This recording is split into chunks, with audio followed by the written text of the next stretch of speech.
Well, Mr. Schulze, you're a man who needs not many introductions, but we're gonna give it to the people anyway to let them know who you are. I want you to start by kind of introducing yourself and telling your story of how you got into the hotel business at such an early age.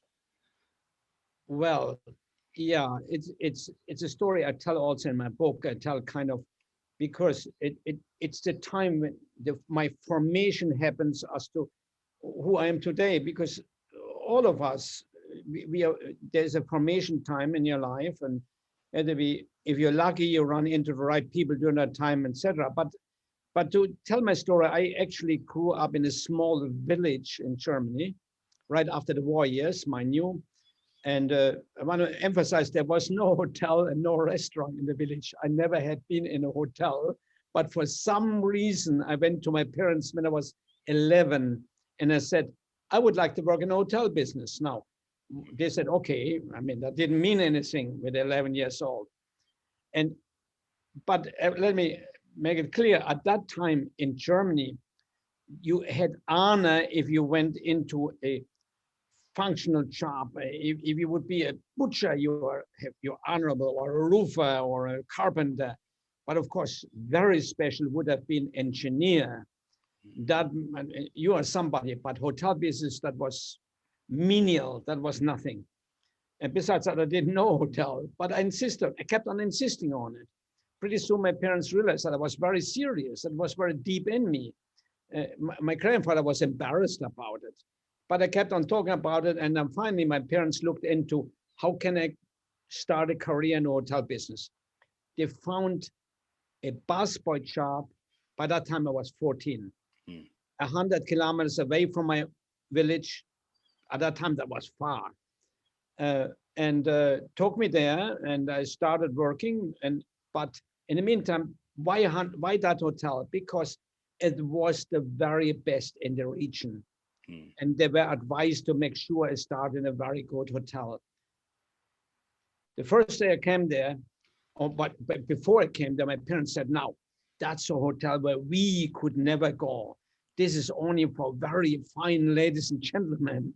We could never go there." And when my mother took me there, "Now, behave yourself accordingly. Wash your socks, take showers, wash your underwear," all this stuff. Right. Mother can tell you. When we got there, the general manager told me right away, "This is for very fine ladies and gentlemen. You are here to serve you. We are here servants. Don't get envious of them," and so on. But the next day I met the maitre d', my big boss at the time. And he said something which changed my life. He said, "Now tomorrow show up at 7 o'clock in the morning, but don't come to work. Come here to be excellent in what you're doing." Now, mind you, 14 years old, I went over my head. But I got there. He was a man of excellence. After a while, I could see what he meant by excellence. He never gave up talking about excellence. So to finish that story, though, which was instrumental and all connected, 2 years later, once a week, typical German upbringing in a business, I went to a hotel school where all the kids from the area came and so on. After 2 years, the teacher asked us to write an essay, what we now think about the hotel business. Going back to work, that evening I saw the maitre d', who was just a man of excellence. He kept on saying, "Do it with excellence." I saw him approach a table, and I realized, I've seen it before, but I never realized, the guest on that table was proud that he came to them. Wait a minute, that's a reversal. We are the servants and they're important. And that night, when I wrote my essay, I wrote about him.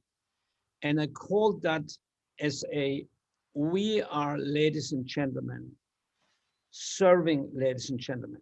That means I saw for the first time that I can define he was defining himself. That's why they were proud that he came to them, because he defined himself as a gentleman, as a professional. Right. And I realized I can do that, even though everybody in my village laughed when I left to work in a hotel business.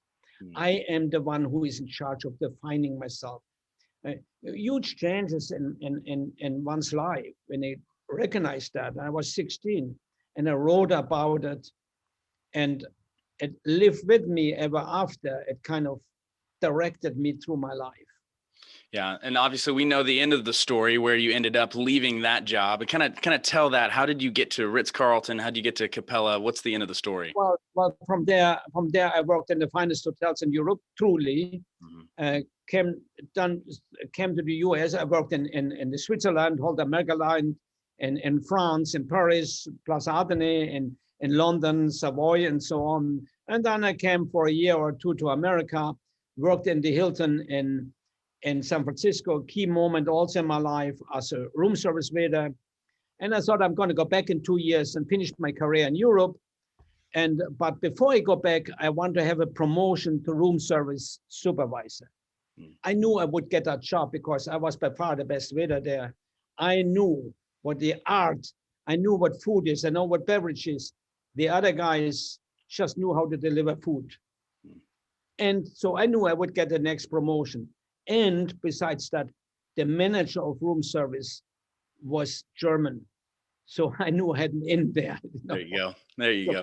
And sure enough, a few months later, the job became available. That was my job, mind you. But somebody else got promoted. A major setback, ego, problem, depression, half depression, declaring management stupid. That's what we do, you know. Right. It took me several months to admit the other guy deserved it more. Be with me here. That is so important to understand. Yeah. I slowly recognized, wait a minute, I was very young, mind you. I celebrated, I partied a lot in the night. When I came to work in the morning, sometimes I wasn't only tired. You could see it from 100 yards that I was tired. And then I was 5 minutes late. Big deal, only 5 minutes. But the other guy never did that. Right. He was in time. He smiled in the morning. He wasn't miserable. And when the manager said, come on, let's do some side jobs here, folding napkins or whatever, I said, why me? No, why not the other guys? And this guy never did it. I started to recognize that's when I went to my little furnished room in the Tenderloin district in San Francisco, bad district at the time already. Right. And I talked to my maitre d'. Mind you, he had passed away, but and he didn't show up there. Don't think there was some ghost there. No, but I talked to him. I said, I'm sorry. I promised you I would go to work for excellence. I went to work for work. And I promise you it will never, ever happen again. I will manage myself so that I go to work for excellence every day. And I wrote on my mirror, go to work for excellence. And from there on, I went to work for excellence. I got my promotion and I followed a career unlike anybody in the hotel business from there on. Yeah. To founding Ritz Carlton or Capella hotels and creating recognized when I was running Ritz Carlton, which I was part of founding as the best hotel company in the world, founded Capella, which only a few weeks ago, best hotel in the world, which I sold the company. So it took off from there but I never forgot. Yeah. Don't go to work for work. Go to work for excellence. And I think that's so important to remember. And as we were talking moments before we hit record, is that this podcast has an audience that are young adults and they're in their 20s, and they might be in their version of the bellboy job or that entry level job where they feel like they're just going to work to punch in and clock out and do what they're supposed to do, and they're not going there for excellence. So what would you tell to that 20 something? Go to work for excellence. What would you tell that person to persist and see to the end? Don't sentence yourself to anything else. Understand what excellence is. People don't even know what excellence means. Excellence simply means excellence. Please hear me. Let me make very clear. Excellence is never an accident. It's always the result of high intent. What is your high underline intent about your work, about your life? What is the high intent? And then, of course, after you have that high intent, that's your vision in life. Your vision about your work today, high intent. And of course, excellence always to resolve high intent and hard work. Yeah. Simple as that. And don't think it's accident. It's an accident. It never is. It's always to resolve high intent and hard work. That's right. If you internalize that and live according to that, then you have to manage yourself. You have to remind yourself, because we all forget it. We all fall into the trap of the world and the stuff around us. Don't be in charge. Make the decision for excellence. And you mentioned earlier about the essay that you wrote, where kind of the mantra was, "We are ladies and gentlemen serving ladies and gentlemen." And that's something that you pulled from that first boss you had, to show up to work, to be excellent. And that kind of led into what you did at Ritz Carlton and kind of what you did at all of these hotels, and all of these hotels that are world renowned and recognized for their excellence and for their service. And you ended up writing a book, Excellence Wins, a no nonsense guide to becoming the best in a world of compromise, which has changed me and Cooper's life when we look at the way we lead and the way we do business. But kind of unpack the idea of we are ladies and gentlemen serving ladies and gentlemen. How does that influence the way you work? Well, I realized that evening, in the most important realization, that is the first time it happened, I realized that I am defining myself. That is it. That if I want to define myself as a gentleman too, ladies and gentlemen, which I was pumped into my mind, that's what they are, not we. Wait a minute, I can define myself. Or I can define myself as secondary, as nothing. If I'm creating excellence, what I'm doing, I'm defining myself as somebody special. As I can define myself exactly as to what I want to define myself as. It's not up to the society. We like to blame everybody else, the president or the mayor or anybody around us. It's not up to them. It's up to us. Once I accepted that in myself, it became pretty easy. Oh, as I said, I worked in the greatest hotel in Europe afterwards and so on. I forgot about it. I fell into the trap of just doing a job, as I say. But then I got the tough reminder that it's up to me who I am in the future.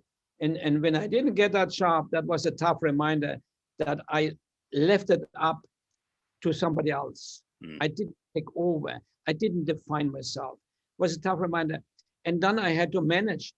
Again, I had to manage myself. It isn't there every day. I have to remind myself every day, do not go to work. Go to work for excellence. I wrote it down. I reminded myself constantly that I am in charge of my surrounding. It's not others. And you know what we do? We blame the world. You know why? Why? This way we don't have to look in the mirror. That's our insecurities. Instead of taking hold of ourselves, of make a decision about myself. Everything, guys, everything in life is a decision. Everything is a decision. I gave earlier, I was talking, and once in a while I give that as an example because it's silly, but here it is. I made a decision when I got married to be in love my whole life. I'm 42 years married, but I'm still in love. I don't only love my wife. My friends get divorced because they don't feel like it anymore. Feel? Wait a minute, I wait for feelings? No, I make the decision about my feelings. That takes battles sometimes. That takes strong thinking, but you're in charge. And if you take a secondary decision, make a secondary decision, you're sentencing yourself. Yeah, and I want to go into more how that mindset affects a way an employee or somebody that works for you interacts with customers. How does that influence them, and how does it change the way that they interact with people? Okay, let me go back. Earlier I said excellence is the result of high intent. What is the question first is, what is your intent for your life? What do you see? Is it whatever you see, who you are, what you are in 10 years from now? That should become the purpose of your life. Now, in business, you ask employees. When I started Ritz Carlton, as an example, I made a decision, high intent, to create the finest hotel company in the world. Now, mind you, I started there in that company when they had no hotels. Right. We had 2 buildings in construction. But my high intent was, bear with me here, to create the finest hotel company in the world. From there on, I hired people not to come to work, but to join me in a purpose. Once you set a high intent, that must be your purpose in life. So I hired people in purpose, but I made a decision as the leader, said, okay, we want to be the finest. Then I had to question myself, is this good for all concerned? Is this good for the investors? Is this good for society as a whole? Is this good for the customer? Is it good for the employees? Once the decision was made, yes, this is good for all concerned, I knew what I had to do. I could not compromise anymore. I had to make sure I don't compromise.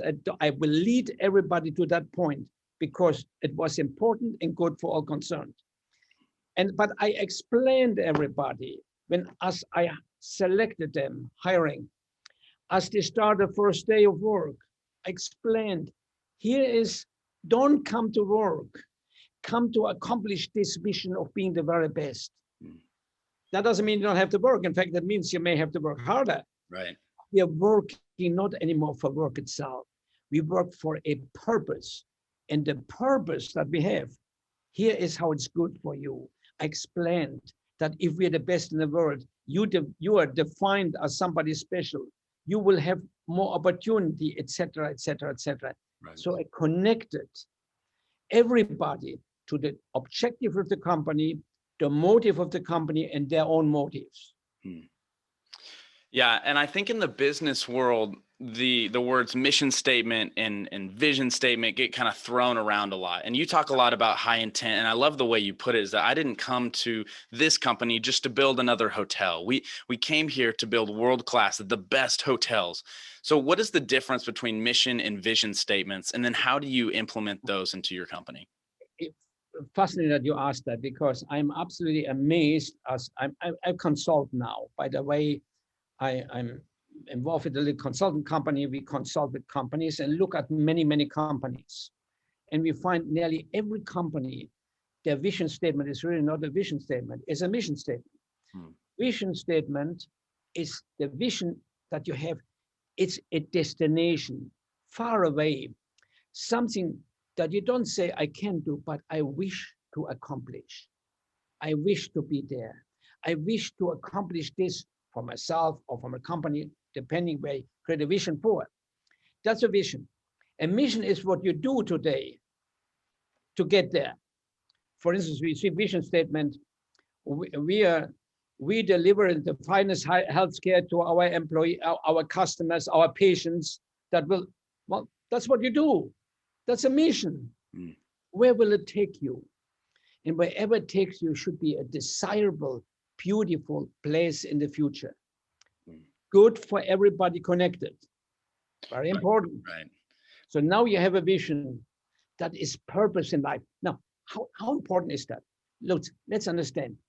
Even Aristotle, 3,000 years ago, said people need vision and belonging. So I create a vision, everybody can join and belong to that vision, be part of the company, and not just work for the company. I don't hire people to just come to fulfill a function of work. That's a problem with most companies. In the hotel business, we hire people to clean rooms, to cook food, to check people in. Well, wait a minute, those are functions. And the chair on which you're sitting is fulfilling a function. I'm hiring human beings to join me in a purpose, which is of value to them. Right. How do you, and talk about the importance, you have your mission, you have your vision statement, you know what the destination is, you know what you need to do to get there. What is the importance of reinforcing those to your employees every single day? Well, it's very simple. Otherwise, we get sucked into the function and the tactics of the day. We have to constantly be reminded the only reason we fulfill this function is really to get to that vision. So it is a higher calling. We have to clean the room, but we're not cleaning the room because we want to clean. We're cleaning it in order to be seen as the best in the world. In that moment, we also do it a little better, don't we? Right. In this moment, we do it for purpose rather than for function. Look, we're not chairs. The chairs is fulfilling a function. Your microphone is fulfilling a function. We're human beings. And if we're truly human beings, what we do is for something higher. We cannot sentence ourselves to just be a chair. Right. And I, as a leader, have to help you, to remind you of that it is something higher we are achieving, and then show you that if we achieve it, how we will all benefit from it. And that's where it goes back to your ladies and gentlemen serving ladies and gentlemen. You're not just a chair. You're not just a function.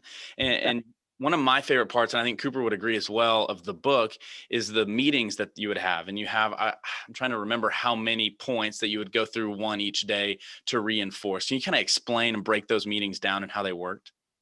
Yeah, well, let me say first, start in the beginning. When we create the hotel company, first of all, we don't just hire, we select. We select employees. We identify for each subcategory what is the talent that is needed here, and then determine how to find out if a person has that talent. So we selected. The next thing we did was orient them. Key element, rather than just when you come to work, and some of you are working. What happened the first day? The boss makes the stupid team speech. We're a team here. We're to blah, blah, blah. What's a team? A team is a group of people who have a common objective, vision, high intent. What is it? They don't say it. A team is a group of people who have a common objective and help each other toward that objective. That's not discussed. But the first day you come in and you say, you fill up papers, and then the boss says, work with Bill over here. He knows the ropes. Even though you're not in the rope business, you somehow, Bill knows ropes. The ropes. Turn you over to somebody else. Yeah, but that means you're just functioning.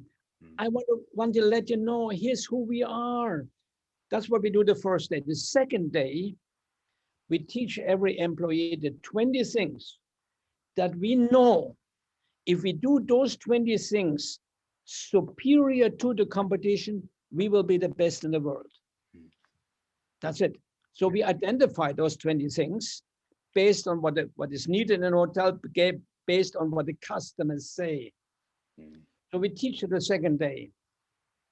Very important points. These 20 things, we call them non-negotiable. Wherever we are, if we're in Japan or in Germany or in Egypt, those 20 things must happen. And so we teach them the second day. From there on, we repeat one of those points every day. So today it may be point number 11. If you get a complaint, no matter who you are, if you're the busboy, for example, and the guest complains about his TV, you own it. You say, I am sorry, forgive me that your TV didn't work. We teach you that today. And then in 20 days, we teach you that again. Tomorrow is point number 12. If a guest asks for direction, don't point. Take him there. And here's what you said while you take him there, and so on. So every day we reteach one of those points. Now, after a while, I noticed the hotels didn't do that anymore. When I asked management why, well, everybody knows it. It's not good enough. It should be front of mind all the time. So I asked all managers, okay, since everybody knows it, let me ask you something, general managers. Does everybody here know what Coca-Cola is? Yeah. Well, then why do they still spend billions advertising? Because they know that you know what Coca-Cola is. But they also know you have to keep it front of mind. What is important, you keep front of mind. And we have to keep that in front of mind because that will make us the best in the world, which is good for all concerned. Coming back every time to good for all concerned. It always comes back to the high intent that you put in front of the company.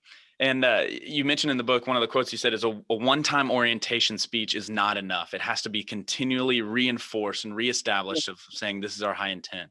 And that goes into empowering your or your employees. So, and I want to mention something you said in there. If something happened to a customer and they told the busboy, you said they are supposed to say, "I'm sorry." They own it. Where did that idea come from? And I think that's important. Well, we made a study and we know that 96 point some percent of people that complain, all they want to do is get rid of the frustration. But if you don't accept it, if you say, well, no, if the busboy says in the morning to the guest, good morning, I hope you had a nice day with us. And the guest said, no, I didn't, because I wanted to see a football game and I couldn't because TV didn't change. If the busboy says, well, okay, I will tell them, and that's too bad. But if the busboy says, please forgive me, somebody accepted the issue. Somebody took it away from me. I'm rid of it now. But if the busboy doesn't say that, I still have it. I get even more frustrated. Because if I say it's not my business, I'm not rid of it. But if the busboy says, oh, please forgive me, I'm so sorry. In that moment, the complainer usually is even embarrassed that they complained. Mm-hmm.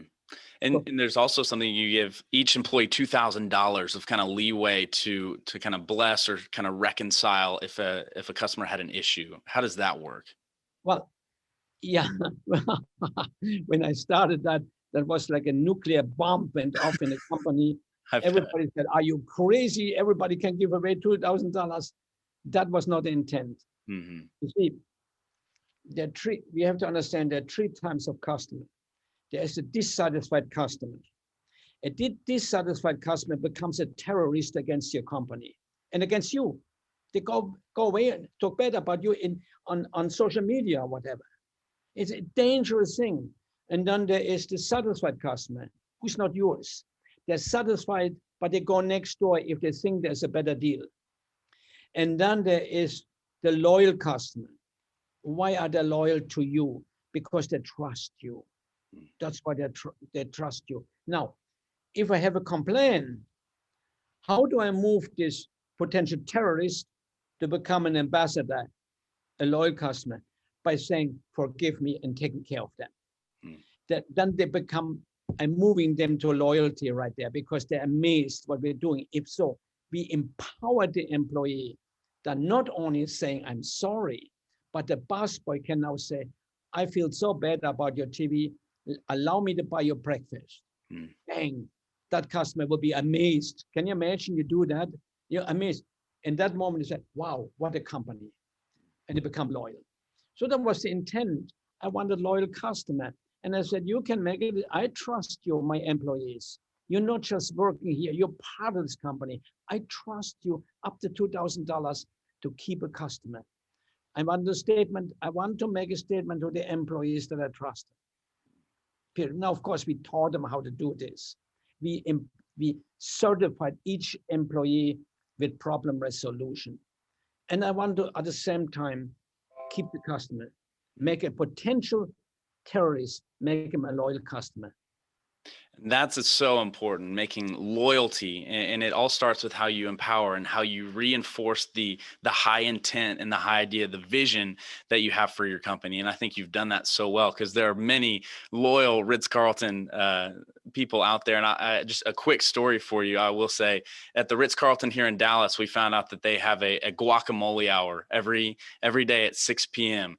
that a guy would wheel out guacamole and there's just free guac. And we went one afternoon to see if this was true. And it was after reading your book. And we went and we realized that there were people flocking to the lobby every day around 5:55 waiting for this guy to come out with guacamole because it was the best. I mean, Cooper is the best guacamole in Dallas. And so it's just a little way that they do something that goes beyond and above and beyond to create loyal customers. Do you have any other stories from your time there? Well, there are countless stories. So yeah. One of the things that had a big hit on empowerment was it was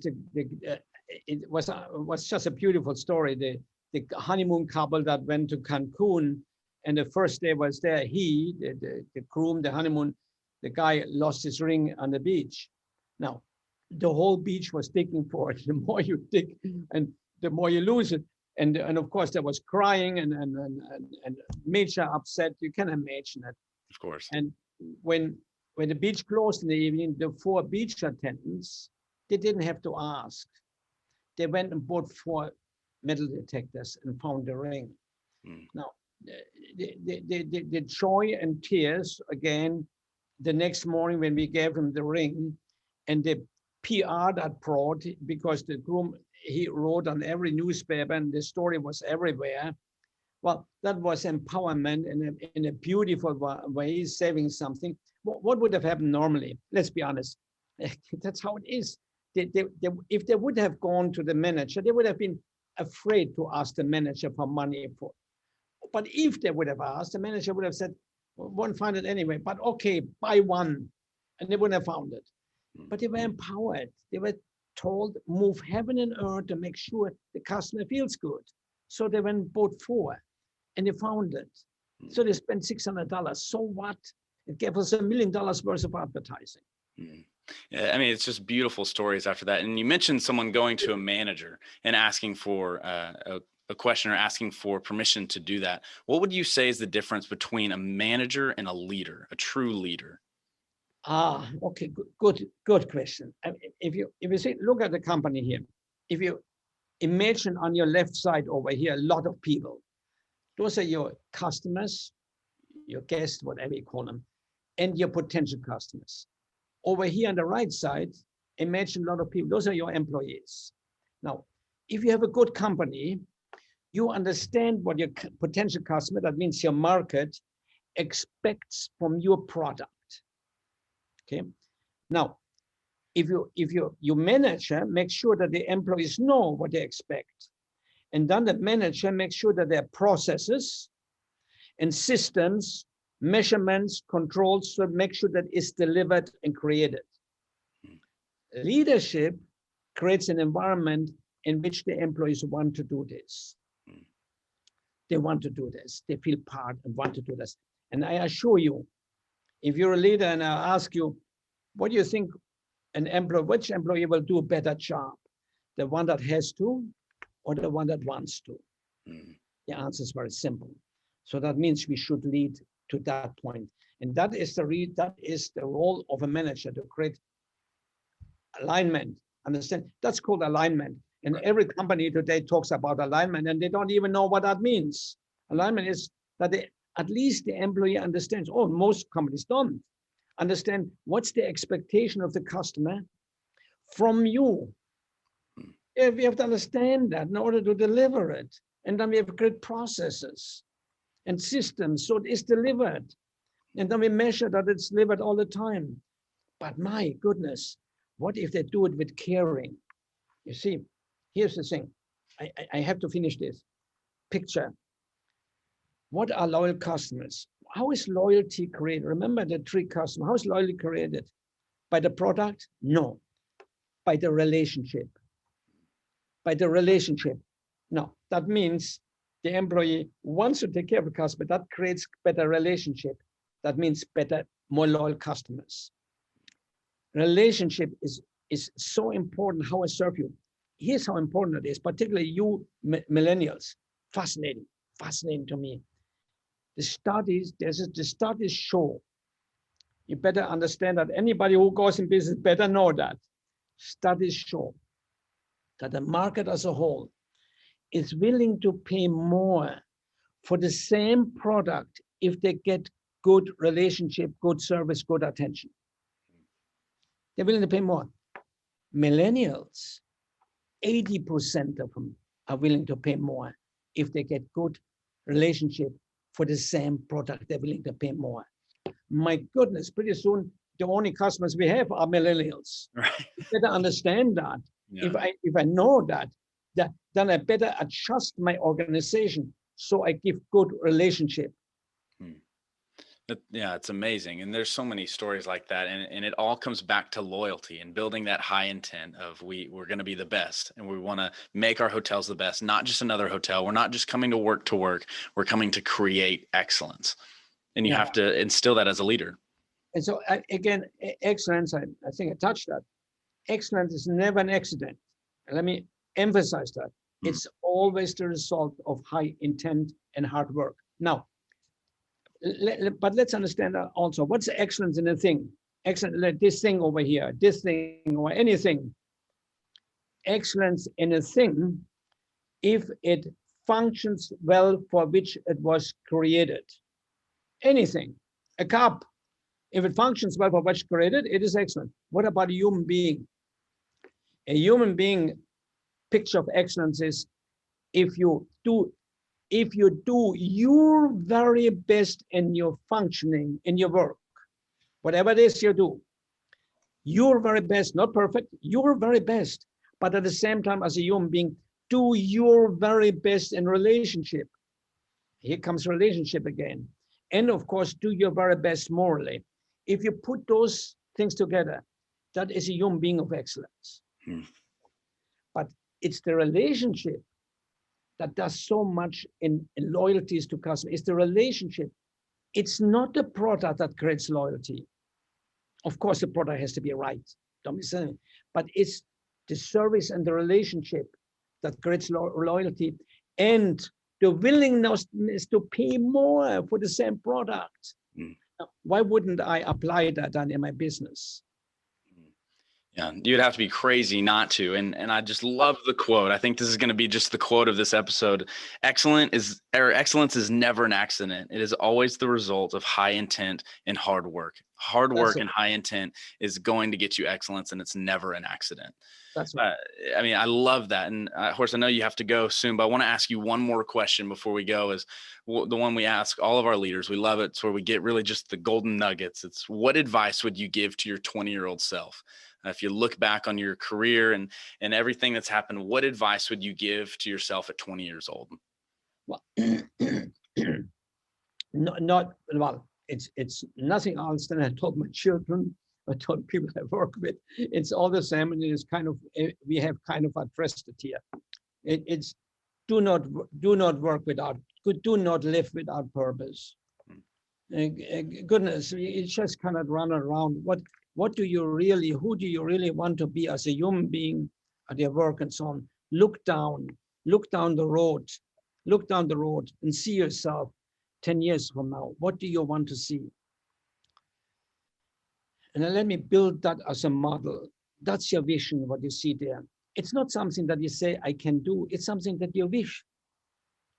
I didn't say I can make this the best hotel company in the world. I say, I'm going to shoot for the best hotel company, but that's what I wish. And then, so that's a model, your vision. The next is you have to commit yourself to it. Next is you have to initiate steps that take you in that direction. And next, focus on it. Do not allow excuses to manage you, because you will find excuses in your mind why it cannot be done. You will you will blame the president and everybody else why it cannot be done. Right. That's not what it is, buddy. It's you. It's you. Yeah. You can do it. When you can think about it, you can do it. And in the moment, why do you blame? Why do you find excuses? It's your insecurity. Then you love to blame somebody else because you don't want to blame yourself. Yeah. You accept that it is you. And but goodness, have a wonderful dream and be sure it's full of honor and integrity, and it's beautiful. Be also sure that it's good for all concerned. I mean, it's wonderful advice and just good reminder to live with purpose, to commit to that purpose, initiate the steps toward it, and then focus on what your goal is and never allow excuses to hold you back from what your purpose and mission is. I love it. It's just an honor to speak with you. It's my honor. Thank you very much. And God bless you. All the best to you all. Thank you, Mr. Schulze. Thank you.